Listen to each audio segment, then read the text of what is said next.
Hello and welcome to Property Investment Finance. In this property we're going to be combining the introductory financial work that you've done in introductory financial courses with the property industry, the property investment world. For those of you who have done property valuation already, you will find that this will follow on pretty much from some aspects of the income approach to property valuation. For those of you who aren't in the property industry or have not got a background interest in property studies, it would be a good idea for you to spend a little bit of time in the near future perhaps gazing in the window of one of your local real estate agents and looking at the properties that are usually portrayed there. What you will find is there are two types of advertisements in those windows. One is for properties, usually residences, for sale. The other is for properties, again usually residences, for lease. These two types of advertisement reflect the two interests, the two ways that property is transacted, the two types of use of property. Property investment and finance is about really combining these two. It's looking at the buying and selling of property as an investment asset, and also the leasing, the contract to have tenants occupy your property for rental revenue in order to earn an ongoing income. There are a lot of parallels between investing in property and investing in other forms of security such as shares or even simply money in the bank or government bonds. In both cases you spend a fair bit of money at the beginning of the investment, you earn a regular income or revenue through the period that you own the investment, and at the end you sell it. In the case of property, we usually expect property to be sold for more than we purchase it for. And this is certainly the case in any community that is moving ahead in terms of its population and economy.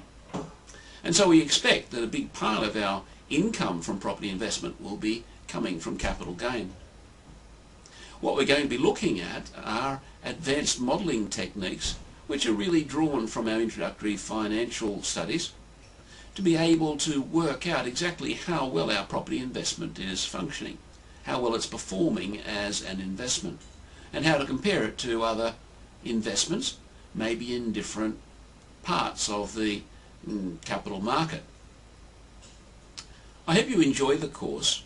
By the time you get to the end of the course, you should be competent at doing advanced discounted cash flow analysis of property investments. You'll also have an understanding of the various strategies.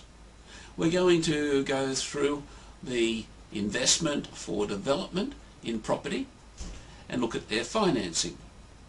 We're also going to take your understanding of debt finance for leveraged investments a fair bit further. We're going to be looking at the peculiarities of the application of debt finance for real estate investment. What we're going to find is because property is such an excellent investment, it is very low risk and it tends to appreciate over time. It's the prime form or prime security against which money is lent. And so the whole lending industry, the banking industry, is very, very dependent on property.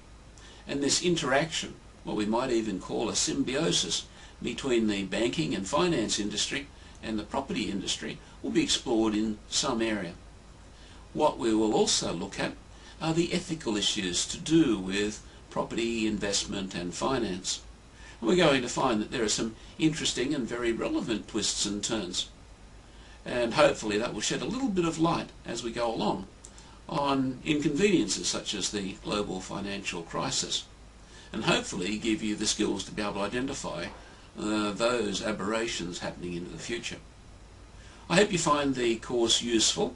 It will certainly give you practical skills as well as a general understanding that even if you don't practice in the property area as a consultant or a valuer, you'll certainly find it useful in your personal lives as a way of understanding property investment, which is numerically the most common form of investment for Australians today.